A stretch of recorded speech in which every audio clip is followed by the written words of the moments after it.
आपके दिमाग में एक बिजनेस आइडिया आया। सडनली उस बिजनेस को ना करने के भी कई बहाने आ जाते हैं। मेरे पास पैसा नहीं है, कंपटीशन बहुत है, ये बिजनेस करने का मुझे कोई एक्सपीरियंस नहीं है। हम कुछ बड़ा क्यों नहीं सोच पाते? हमें कोई भी बड़ा काम ना करना पड़े, इसके लिए हम बहाने क्यों ढूंढते हैं?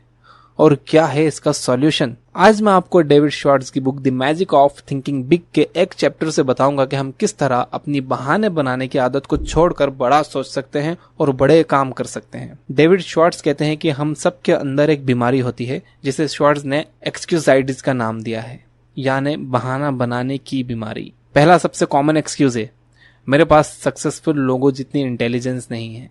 ये एक्सक्यूज इतना कॉमन है कि हमारे आसपास 95% लोगों में ये मौजूद होता है। ज्यादातर लोग दूसरों के सामने ये मानने को तैयार नहीं होते कि उनमें ज्यादा इंटेलिजेंस नहीं है, लेकिन वो अंदर से ये बात मानते हैं। जब इंटेलिजेंस की बात आती है तो हम में से ज्यादातर लोग दो बेसिक गलतियां करते हैं। गलती नंबर 1, हम अपनी इंटेलिजेंस को कम करके आंकते हैं, और गलती नंबर 2, हम दूसरों की इंटेलिजेंस को ज्यादा करके आंकते हैं। इन गलतियों के कारण लोग काफी नुकसान में रहते हैं। वो चैलेंजिंग सिचुएशंस का सामना करने में फेल हो जाते हैं क्योंकि उन्हें लगता है कि उनमें उतनी इंटेलिजेंस नहीं है। लेकिन वहीं एक व्यक्ति ऐसा भी आता है जो इंटेलिजेंस की परवाह नहीं करता और उसे उसका मनचाहा काम मिल जाता है। श्वार्ट्ज कहते हैं कि अगर 100 IQ वाला व्यक्ति पॉजिटिव, ऑप्टिमिस्ट और कोऑपरेटिव है तो उस व्यक्ति से ज्यादा पैसा और सक्सेस हासिल करेगा जिसका IQ तो 120 है लेकिन उसका रवैया नेगेटिव, पेसिमिस्ट और अनसपोर्टिव है। इंटेलिजेंस की एक्सक्यूजाइटिस के इलाज के 3 तरीके हैं। नंबर 1, खुद की इंटेलिजेंस को कभी दूसरों से कम ना आंकें और दूसरों की इंटेलिजेंस को जरूरत से ज्यादा ना आंकें। अपनी क्वालिटीज को ढूंढिए। याद रखें कि ये इम्पोर्टेंट नहीं है कि आप में कितनी इंटेलिजेंस है, इम्पोर्टेंट तो ये है कि आप अपनी इंटेलिजेंस को किस तरह इस्तेमाल करते हो। इस बात से परेशान ना हो कि आपका IQ कम है, बल्कि अपनी सोच को हमेशा पॉजिटिव रखें। नंबर 2, अपने आप को बार बार याद दिलाएं कि मेरी इंटेलिजेंस से ज्यादा इम्पोर्टेंट मेरा एटीट्यूड है। जॉब पर और घर पर पॉजिटिव एटीट्यूड की प्रैक्टिस करें। काम टालने के तरीके खोजने के बजाय काम करने के तरीके खोजें। आप अपने आप में मैं जीत रहा हूं का रवैया डेवलप करें। अपनी इंटेलिजेंस का इस्तेमाल अपने फेलियर्स के बहाने खोजने में ना करें। नंबर 3, याद रखें कि फैक्ट्स को रटने से ज्यादा इंपॉर्टेंट है सोचने की काबिलियत। अपने दिमाग को क्रिएटिव बनाएं और नए नए थॉट्स आने दें। काम करने के नए और बेटर तरीके खोजते रहें। खुद से पूछें कि क्या मैं दिमाग का इस्तेमाल इतिहास रचने में कर रहा हूं या इतिहास रटने में। दूसरा कॉमन एक्सक्यूज है एज का एक्सक्यूजाइटिस फेलियर की ऐसी बीमारी है जिसमें सारा दोष एज के मत्थे मढ़ दिया जाता है। इसके 2 आसानी से पहचाने जाने वाले रूप हैं। नंबर 1, मेरी एज काफी ज्यादा है, और नंबर 2, मेरी एज काफी कम है। कई लोग सोचते हैं कि वो अभी बिजनेस स्टार्ट करने के लिहाज से काफी यंग हैं, जबकि वो ये भी जानते हैं कि मार्क ज़करबर्ग ने जब काम करना शुरू किया था तब वो कॉलेज में पढ़ते थे। और कई लोग सोचते हैं कि वो अब बिजनेस स्टार्ट करने के लिहाज से काफी ओल्ड हो चुके हैं, जबकि कर्नल सैंडर्स ने जब KFC स्टार्ट की थी तब वो 62 साल के थे। एज के एक्सक्यूजाइटिस की बीमारी टीवी सीरियल्स से भी फैल रही है। उनमें दिखाया जाता है कि जब कंपनी बैंकरप्ट हो जाती है तो उस वजह से किसी एग्जीक्यूटिव की नौकरी छूट जाती है और वो बेरोजगार हो जाता है।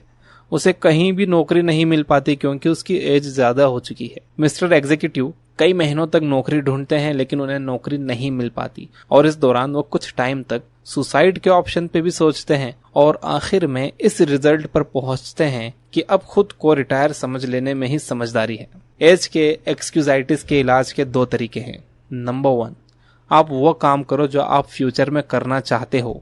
जब आप अपने दिमाग को नेगेटिव कर लेते हो और ये सोचते हो कि अब तो टाइम निकल चुका है, तभी आपके हाथ से टाइम सचमुच निकलता है। ये सोचना छोड़ दो कि मुझे ये काम सालों पहले शुरू कर देना चाहिए था। ये फेलियर की सोच है। इसके बजाय ये सोचो कि मैं अब शुरू करने जा रहा हूं, मेरे बेस्ट ईयर्स अभी आना बाकी हैं। सक्सेसफुल लोग इसी तरह सोचते हैं। नंबर 2, हिसाब लगाइए कि आपके पास कितना टाइम बाकी है। श्वार्ट्ज का मानना है कि बहुत से लोग 70 साल की उम्र के बाद भी क्रिएटिव काम कर सकते हैं। अगर हम ये मानकर चलें कि 20 से लेकर 70 साल तक की उम्र में कोई भी इंसान क्रिएटिव काम कर सकता है, तो अगर आप अभी 30 साल के हैं तो आपके पास अभी 80% टाइम बचा हुआ है। और अगर आप 50 साल के हैं तो तब भी आपके पास 40% क्रिएटिव टाइम बचा हुआ है। बेस्ट टाइम तो अभी आना बाकी है। एक और कॉमन एक्सक्यूज है, मेरा तो मामला ही अलग है यार, मेरी तो किस्मत ही खराब है। श्वार्ट्ज ने रोड एक्सीडेंट्स के बारे में एक ट्रैफिक इंजीनियर से बात की। उसका कहना था कि हर साल रोड एक्सीडेंट में करीब 40,000 लोग मर जाते हैं। उसकी बातों का की पॉइंट यह था कि शायद ही कभी कोई सच्चा एक्सीडेंट हुआ हो। हम जिसे एक्सीडेंट मानते हैं वो दरअसल किसी इंसानी या मशीनी गड़बड़ी का रिजल्ट होता है।